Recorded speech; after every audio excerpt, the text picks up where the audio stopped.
So today I'm going to go through how to balance on a single rail. So how do we rebalance? How do we hold a handstand on the single bar? Now, the same as our two-arm handstand, we have two ways we could fall out of the handstand. We can fall back to our feet, which is our underbalance. We have falling onto our back or going over, which is overbalance. So if we learn how to control both the underbalance and the overbalance, we have a bigger window of balance and we don't fall.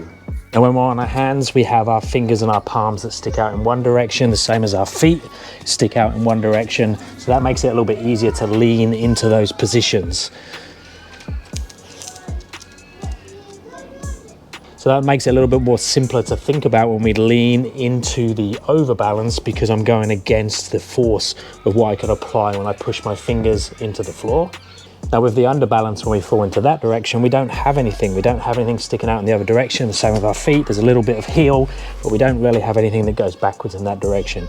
So in our two-arm handstand on the floor, we can control the underbalance by taking the shoulders forwards and or bending the elbows, or we might use a little bit of hips as well. But basically, we compensate for the movement backwards by bending something and taking something forwards.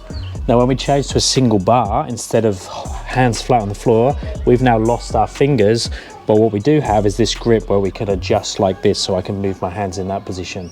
The underbalance stays relatively the same. So when I fall back in this direction, I'm still going to bend my elbows, I'm still going to take my shoulders forwards, I might arch my body a little bit and stick the shoulders forwards.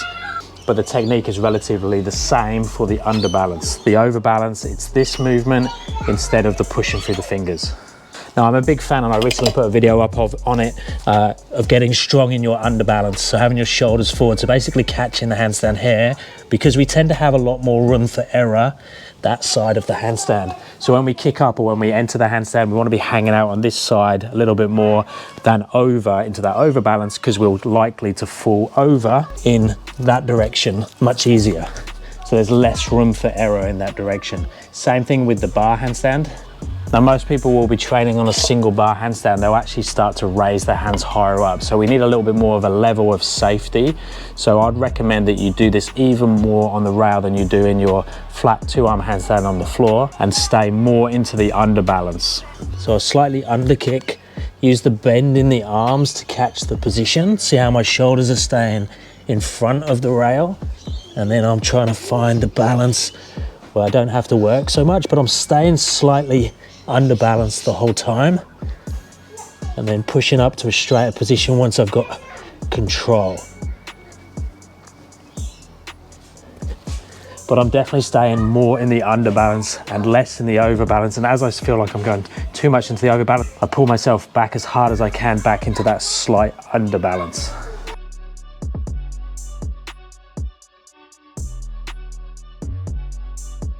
So I'm purposely allowing myself to banana slightly and keep my arms slightly bent. So only once I've got complete balance, I'll start to push up into a straighter position. But I'm always going to use that bend in the arms or closing of the shoulders slightly to rebalance. So I'm always going to be a little bit underbalanced. As soon as I start to feel like I'm overbalancing, I'll bend the elbows more, arch the body into a slight banana and re-catch. And another benefit from learning to catch and holding the underbalance is normally when you're on a higher bar like this, or even higher up, you're starting underbalance and you're normally going to come up from a handstand push-up type movement to enter the handstand. So you're already this side and you're not that side. So if I enter the handstand here, I'm coming from this support position, bending the arms, and then going from underbalance, already bent in the arms. For when I go into the handstand hold, I'm already entering from this side, the underbalance. Now obviously start on a lower bar because it's safer to exit. Be careful with these bars because they're not that stable, these move around. So even if I try and jump or kick up, this one could move. So ideally have a bar that's fixed but lower down to start with. I'd recommend that you have a strong freestanding handstand before you start with a single bar work, and also a handstand push-up, or at least a eccentric handstand push-up, is going to help a lot.